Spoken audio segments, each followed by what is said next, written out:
जेव्हा माणूस म्हणून जगण्याचा अधिकार आम्हाला मिळाला, आमच्या मातीमध्ये जन्माला आलेल्या लेकराला सांगावं लागत नाही छत्रपती शिवाजी महाराज म्हणजे कोण आहेत.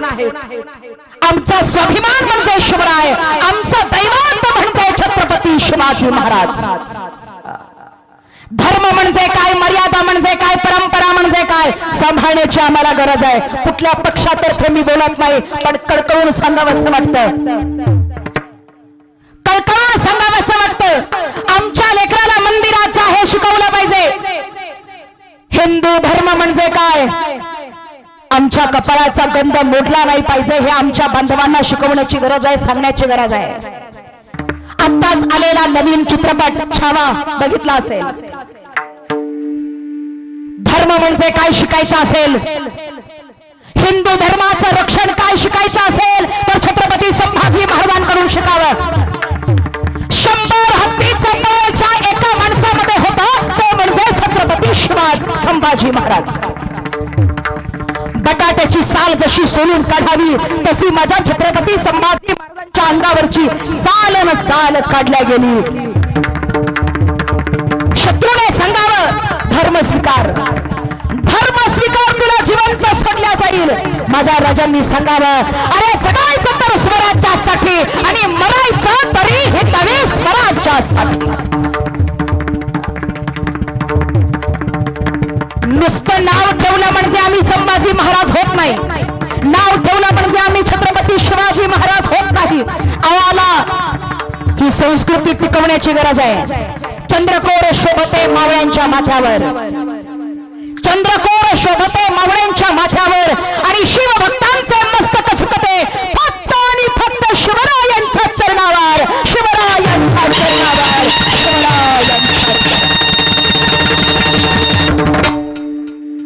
छत्रपती शिवरायांच्या मातीमध्ये राहत असताना एका गोष्टीचा शोक वाटायला लागला. सध्याच्या काळामध्ये आमची स्त्री सुरक्षित नाही, माता सुरक्षित नाही, आमची लेक सुरक्षित नाही. 35 तुकडे एका मुलीचे फ्रीज मध्ये बघायला मिळतात. शोकांतिका आहे आमच्यासाठी. एका मुलीला भर रस्त्यात पेट्रोल टाकून जाळल्या जातं. शोक वाटतोय आम्हाला. मान खाली हलण्यासारख्या घटना आहेत. मागच्या महिन्यामध्ये 4 वर्षाच्या मुलीवर अत्याचार झाला. आवर्जून सांगते, 4 वर्षाच्या मुलीवर अत्याचार झाला. ज्या लेकराला बाथरूमला जायचं असेल तरी आईची मदत घ्यावी लागते, त्या बाळावर बलात्कार झाला. नुसता बलात्कार केला नाही, त्या नराधमाने तिचा मर्डर केला, मारून टाकण्यात आलं. काय करायचं त्या लेकरानं, काय करायचं तिच्या आई बापानं. हे संस्कार आमचे आहेत, हे तत्व आमचे आहेत, हे विचार छत्रपतींचे आहेत. छत्रपतींनी एका रात्रीमध्ये न्याय मिळवून दिला. हातपाय तोडले होते एका नराधमाचे, एका मुलीच्या अंगावर हात टाकला होता, एका मुलीच्या इज्जतीवर वार केला होता, एका रात्रीत हातपाय तोडले होते. माझ्या राजांचं शासन ते होतं, त्याला छत्रपती शासन म्हणतात. काय सांगावं महाराज, काय बोलावं कळत नाहीये, काय सांगावं कळत नाहीये. इथे माझ्या महिला मंडळ आहेत ना, हात जोडून सांगते महिला मंडळ, तुमच्या पोटाला मुली आहेत, 8वीला पुढे जाणाऱ्या मुली, कॉलेजला जाणाऱ्या मुली, प्रत्येक आईला माझं सांगणं आहे, आपल्या मुलीला एक सांगते तुम्हाला, घराच्या बाहेर आमची मुलगी जाते, ग्रॅज्युएशन कंप्लीट करायला जाते, हॉस्टेलला जाते, शहरामध्ये जाते, तिकडे जात असताना आपल्या लेकीला एक शिकवा.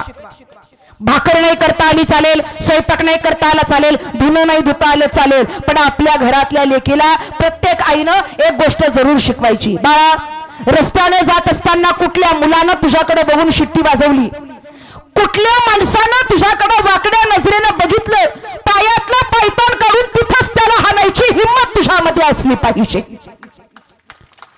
हे सांगण्याची गरज आहे, शिकवण्याची गरज आहे. आणि हे ज्या दिवशी शिकवाल ना, आमच्या मातीमध्ये तुम्हाला वाटतंय महिला नाजूक आहे, अजिबात नाही. स्त्री नाजूक आहे कधीपासून, अजिबात नाही. झाशीची राणी लक्ष्मीबाई लेकरू पाठीला बांधून इंग्रजांसोबत लढली होती. ती माऊली रणरागिणी जिजाऊबा साहेब, सह्याद्रीचा सिंह त्या मातेने आम्हाला दिला. शिवरायानंतर, संभाजी महाराजांनंतर तारा राणी औरंगजेबाला घाम फोडला होता त्या माऊलीनं. आत्ताच अलीकडे घडलेली घटना, 9 महिने आकाशाच्या पोटामध्ये राहून आमची माऊली खाली आली. सुनीता विल्यम्स, कल्पना चावला, धावपटू खेळामध्ये ज्यांचं नाव आहे पीटी उषा, सावित्रीबाई, अहिल्यादेवी होळकर. सावित्रीबाईंनी पहिली मुलींची संस्था काढली म्हणून आमच्या पोरी शिकतायत. मुली कमी नाहीये, स्त्रिया कमी नाहीये, कुठल्याच क्षेत्रामध्ये कमी नाहीये, पण तिला घडवणं माझ्या आईबापांना तुमच्या हातात आहे, माझ्या माऊल्यांना तुमच्या हातात आहे. मुलगी कशी घडली पाहिजे हे तुम्ही सांगायचं आहे. आपण केलेलं आपल्याला भोगावं लागतं. आणि अलीकडे एक खूळ निघालंय काय, अर्धे कपडे घातले, अर्धनग्न कपडे घातले, अंग प्रदर्शन केलं म्हणजे आम्ही खूप सुंदर दिसतोय. हात जोडून सांगते, गोड गैरसमज आहे तुमचा. अंग दिसेल असे कपडे घातले म्हणजे तुम्ही सुंदर दिसत नाही बरं का. बिना बाह्यांचे ब्लाऊज, आमच्या मुली गुडघ्याच्या वर कपडे असतात, फाटलेले कपडे असतात. एक सांगू का तुम्हाला, अंग प्रदर्शन करणारे कपडे घातले म्हणून तुम्ही सुंदर दिसताय हा तुमचा गोड गैरसमज आहे. या जगातली सुंदर स्त्री जर कुठली दिसत असेल तर जिच्या अंगावर अंग भरून वस्त्र आहे ती स्त्री खूप सुंदर दिसते, तिला मेकअपची सुद्धा गरज नाही, अजिबात नाही. आणि तुम्हाला वाटत असेल ना आमच्या पुरी रस्त्याने जातात ना, रिअल वस्तुस्थिती सांगते महाराज तुम्हाला. रस्त्याने आमची मुलगी जेव्हा जाते ना अर्धे कपडे घालून, पोरांच्या टोळ्या बसलेल्या असतात, चौकात उभी असतात, मुलं बघतात आणि आमच्या पोरीकडे बघून त्याच्यातले मुलं हसतात, स्माइल देतात छोटीशी. हसल्यानंतर आमच्या मुलीला काय वाटतं, अय्या मी किती सुंदर दिसतेय म्हणून तो मुलगा माझ्याकडे बघून हसला.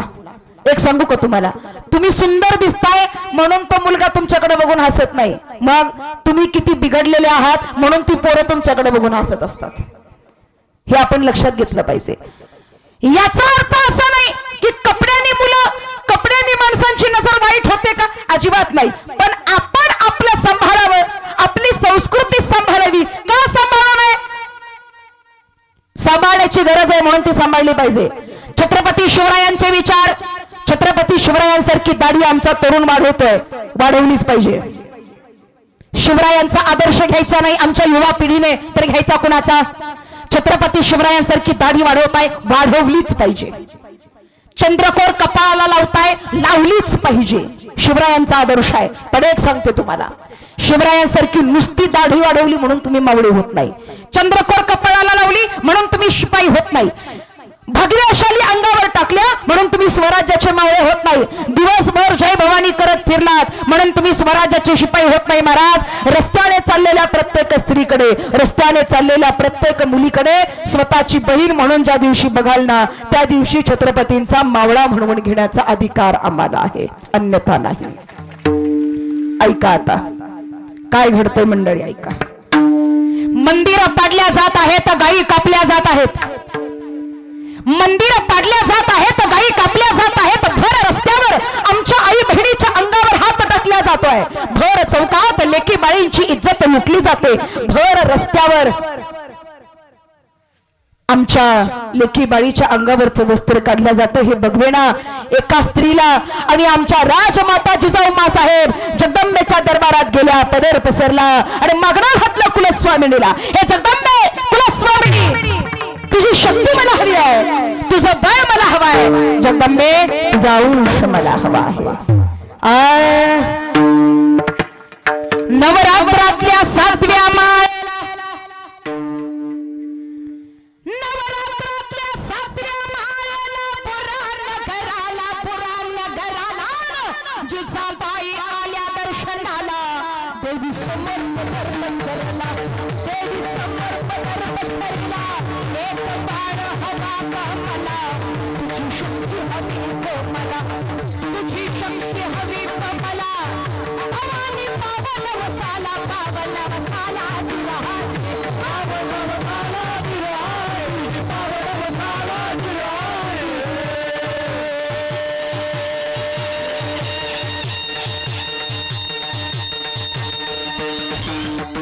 काय घडतंय मंडळी, ऐका. उजवा कौलमणी धरलेला, उजवा कौलमणी धरलेला, आंबेनं कौल बघा दिला, आनंद झाला मातेला, आनंद झाला मातेला.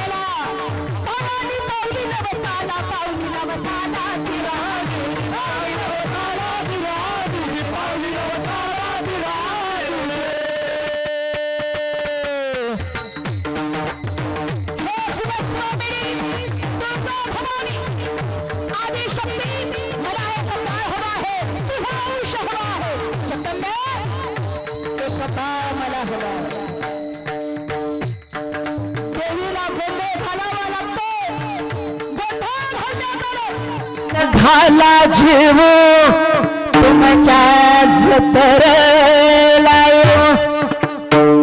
छत्रपती शिवरायांचा गर्भ पोटामध्ये वाढायला लागला माहुली किल्ल्याला वेढा दिला लखोजी रावांनी शहाजी राजे महालात आले राणी साहेबा काही डोहाळे आमचे डोहाळे तुम्ही पूर्ण कराल का नाही आम्ही मागाल ते द्याल काय हवंय राजेशाही पोशाख हवा आहे आम्हाला द्याल डोक्यावरचा जिरेटोप हवा आहे मेल कमरेची तलवार हवी आहे द्याल आम्हाला वाटलं एखादं भरजरी वस्त्र मागाल गडकिल्ला जिंकून मागाल आणि आपण तर पोशाख मागताय देताय ना अंगावरती पोशाख चढवला डोक्यावरती जिरेटोप घातला कमरेची तलवार बाहेर काढली मा साहेबांनी आणि गर गर गर गर फिरवायला सुरुवात जणू काही पोटातल्या बाळाचं बोलायला लागलं होतं पंढरी गर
आणि मा साहेबांचा घोडा सह्याद्रीच्या ठोऱ्याने दौडायला लागला सह्याद्रीच्या दगडात ठोऱ्यातून घोडा पळायला लागला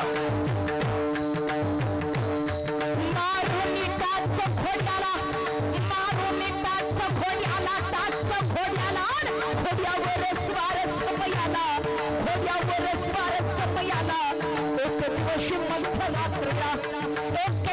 मध्यरात्रीला गर्भात शिकवी बाळाला शिकवी बाळाला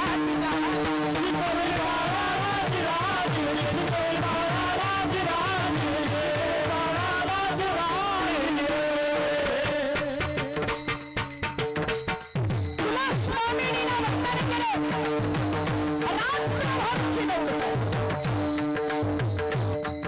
जुन्नर या गावाजवळ येऊन घोडा पोहोचला जुन्नर या गावाजवळ घोडा येऊन पोहोचला जुन्नर या गावामध्ये घोडा येऊन पोहोचतात घोड्यावरून पाय उतार होत असताना तोल गेला जरा लक्ष देऊन ऐका शेवटचे 10 मिनिट घोड्यावरून पाय उतार होत असताना तोल गेला आणि शहाजी राजांनी धरलं अहो अहो पडाल अशी जर तुमची रपेट असेल तर आम्ही पुढे कसं जायचं मागून शत्रू चाल करून येतो आहे कधी घाला घालेल सांगता येणार नाही आणि तुमची ही रपेट हे बघा मला वाटत नाही आता पुढे येऊ शकेल बाळाला धोका आहे असं वाटतंय एक काम करा तुम्ही पुढे जा मी इथेच थांबते काय 2 जीवाच्या आहात तुम्ही या अवस्थेमध्ये तुम्हाला इथं सोडणं हे मर्दाचं लक्षण नव्हे तुम्हाला इथं सोडणं योग्य नाही तुम्हाला घेतल्याशिवाय आम्ही जाणार नाही अहो पण येण्यासारखी माझी अवस्था नाही माझा ऐका विश्वासरावांच्या वाड्यावर जिजाऊ साहेबांना ठेवण्यात आले आणि शहाजी राजे पुढे निघून गेले लखोजी रावांना कळालं जिजाऊबाई वाड्यावर आहेत ऐका लखोजी रावांना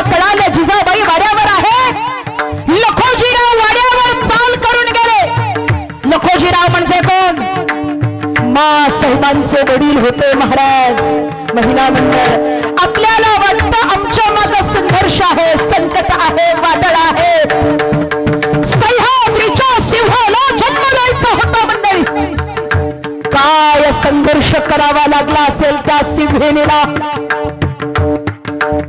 मासाहेब नेमक्याच खाली बसल्या होत्या. पाण्याचा घोट घेतला, गळा खाली उतरतो न उतरतो एवढ्या लखोजीराव दारात येऊन उभा राहिले. वाड्याच्या दरवाजात पाय ठेवला.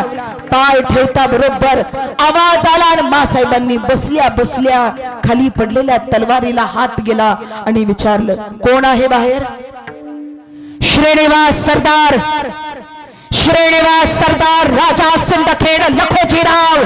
आवाज ऐकता बरोबर मासाहेबांनी खाली पडलेली तलवार उचलली, बाहेर धावत आल्या, तलवार उगारली आणि मासाहेबांनी आवाज दिला, खबरदार आबासाहेब, पुढे पाऊल टाकाल तर खांडोळी केल्या जाईल म्हणता मी.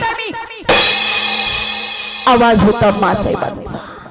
स्वतःच्या वडिलांच्या अंगावर तलवार घेऊन धावून आल्या होत्या मंडळी. काय प्रसंग आहे बघा. समोर वडील उभे आहेत, या बाजूला लेक उभी आहे.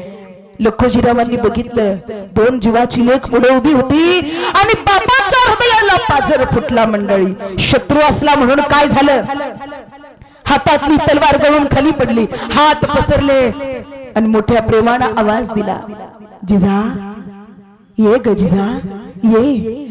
किती दिवसातून बघतोय माझ्या बाळाला. जिजा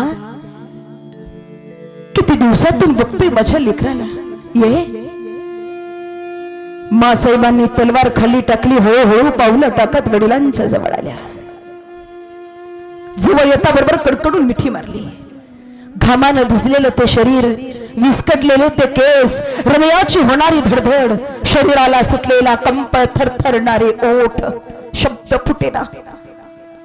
तोंडावरून हात फिरवला, केसांवरून हात फिरवला आणि विचारलं, कशी आहे माझी जिजा, बरी आहेस ना बाळा? विचारता बरोबर मासाहेबांनी धक्का दिला. आबा तुम्ही विचारताय मी कशी आहे? तुम्ही ऐकायचंय ही जिजा कशी आहे? ऐका. आबा तुम्ही आजोबा होणार आहात, मी आई होणार आहे. माझ्या पोटात बाळ आहे.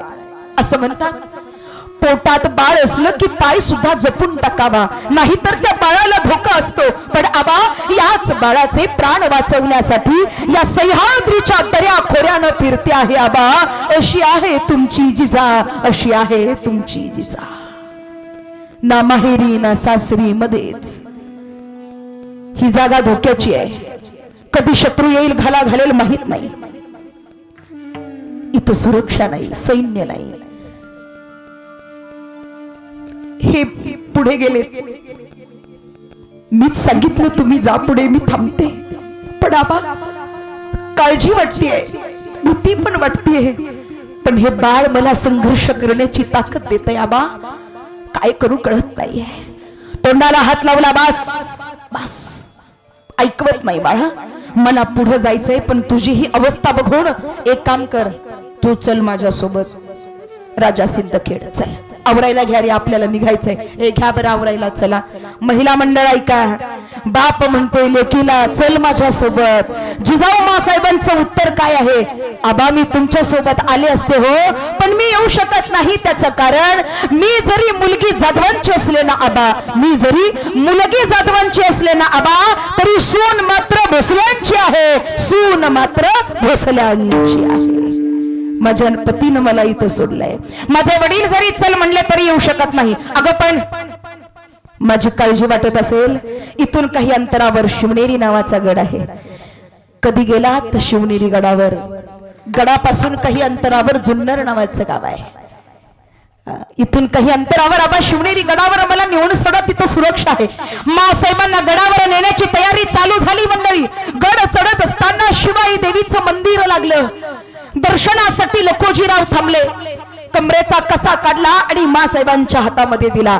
101 होऊन होते या कस्यामध्ये. पोरी जगलो वाचलो तर येईल बाळाला बघायला, नाही आलं तर हा आशीर्वाद आजोबांचा म्हणून लेकराच्या अंगावरनं ओवाळून देवीच्या पायावर ठेव बरं का. आबा असं बोलायचं नाही. देवी पुढे उभी आहात असं बोलू नका. तुम्हाला यावं लागेल माझ्या बाळाला बघायला, आशीर्वाद द्यायला आजोबाला यावं लागेल. आबा येणार ना? अरे मला काय धाड भरली आली काय येतो की, पण हे रणांगण आहे म्हणून म्हणलो. मासाहेबांना गडावर सोडला आणि लखोजीराव निघून गेले. काही दिवसातच दौलताबाद या ठिकाणी म्हणजे देवगिरी किल्ल्यामध्ये लखोजीरावांना बोलावण्यात आले आणि याच ठिकाणी त्यांच्या देहाचे तुकडे तुकडे तुकडे करण्यात आले. अमानुष कत्तल झाली. ही बातमी गडावर गेली आणि मासाहेब डोळ्यात पाणी आलं. आबा ज्यांच्यासाठी चंदनाप्रमाणे देह जिजवला त्यांनीच संपवलं. मासाहेबांची तब्येत बिघडली. वाड्याचा दरवाजा बंद झाला, शिवनेरी कडाचा दरवाजा बंद झाला. सोयीन बोलावण्यात आली, दाईन बोलावण्यात आली. तब्येत बिघडतच चालली होती. एक दिवस ओलांडला पण निरोप बाहेर येईना. दुसरा दिवस उजाडला. बाळंतपणाच्या वेदना वाढत चालल्या होत्या. सुईन बदली होत चालली होती. वेगवेगळ्या गावातून सुईनी बोलावण्यात आल्या पण उपचार मात्र होईना. दिवस लोटत चालला. इकडून तिकडं गडावरची मंडळी रझाया झाल्यात आहे. काय होईल कोण जाणे, काय घडेल कोण जाणे. जगदंबे सगळं ठीक होऊ दे. दुपार झाली, निघून गेली. सूर्य मावळायला लागला आणि सगळ्यांचं लक्ष दरवाजाकडे लागलं. सूर्य मावळायला लागलं, अंधार पडायला लागलं. सूर्य मावळत असताना, अंधार पडत असताना हिंदू धर्माचा सूर्य उगवला.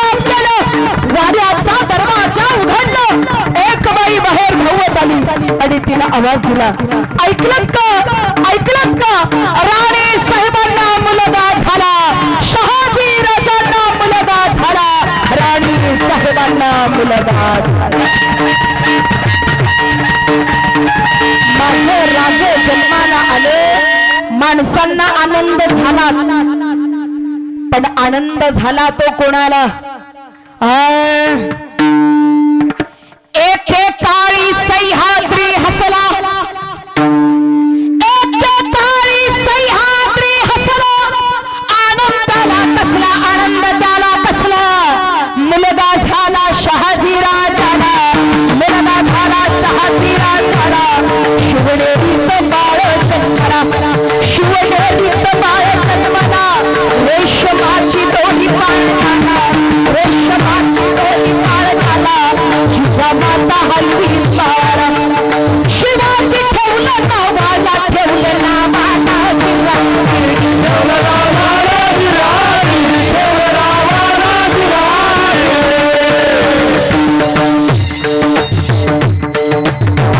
स्वराज्याच्या रक्षणासाठी, स्वराज्याच्या रक्षणासाठी प्राण जयानी वाहिला आणि प्राण जयानी वाहिला. स्वराज्याच्या शूरवीराने तुम्हा माझा पहिला. माझा मानाचा मुजरा, मानाचा मुजरा, मानाचा मुजरा, मानाचा मुजरा, मानाचा मुजरा.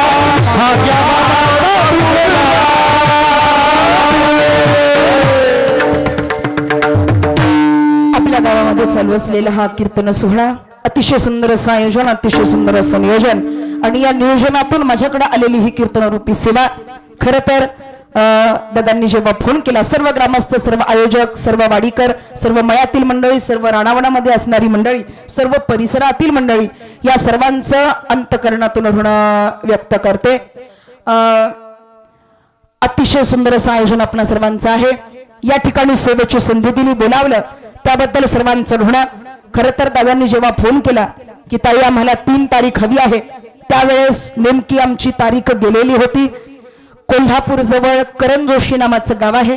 या करण जोशी मध्ये 3 तारखेचं